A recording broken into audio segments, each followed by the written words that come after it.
नमस्कार दोस्तों, आज मैं एक बहुत ही सुंदर कथा बताने जा रही हूँ सुनाने। संसार को सागर कहा गया है। संसार को सागर कहा गया है।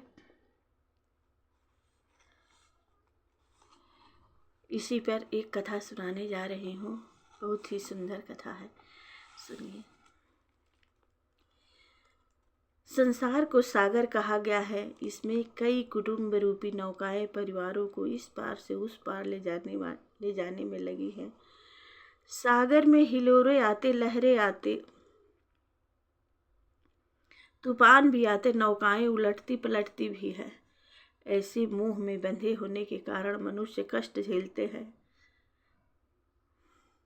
और डूब भी जाते हैं। यदि पहले ही उन्हें मालूम हो कि हम अकेले आए और अकेले ही जाना है, तो संसार रूपी सागर का सामना करके सहजता से पार हो जाते हैं। पिता पुत्र, पति पत्नी, प्रेमी प्रेमिका आदि से संबंध में देखा जाता है कि उनका जितना घनिष्ठ और निकट का नाता होता है, उतना ही उनका एक दूसरे के प्रति अगाध प्यार होता है। एक दूसरे की याद उनके मन में ऐसी बस जाती है कि भुलाए नहीं भूलती।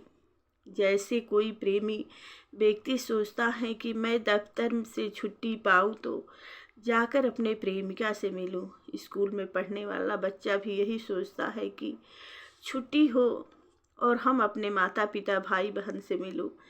उसी प्रकार बालक का संबंध अपने माता पिता से जुड़ा होता है। वह माता पिता की मत पर चलता है। माता पिता की मत न मानकर मनमानी करना तो यह सिद्ध करता है कि बालक को माता पिता का, विद्यार्थी को शिक्षक का जो सम्मान तथा स्नेह होना चाहिए वह नहीं है।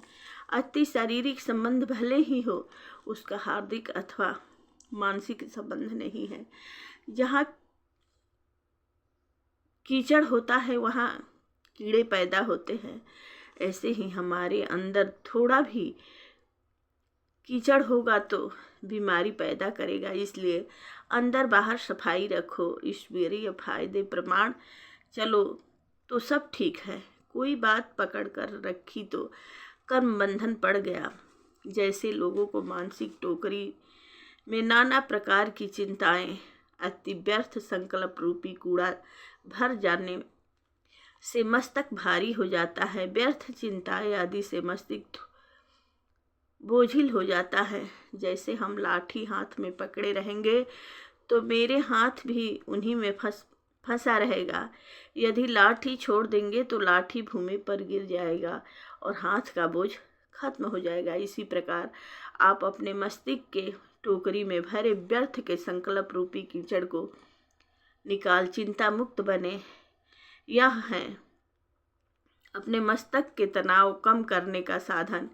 यह संसार एक ड्रामा मंच है। इस संसार में सभी पाठधारी एक्टर हैं और वे अपना बड़ंबर फुल पाठ बजा रहे हैं। और जब पाठ खत्म हो जाता है तो यह शरीर के अंदर आत्मा रूपी बैटरी खत्म हो जाती है और शरीर मृत हो जाता है।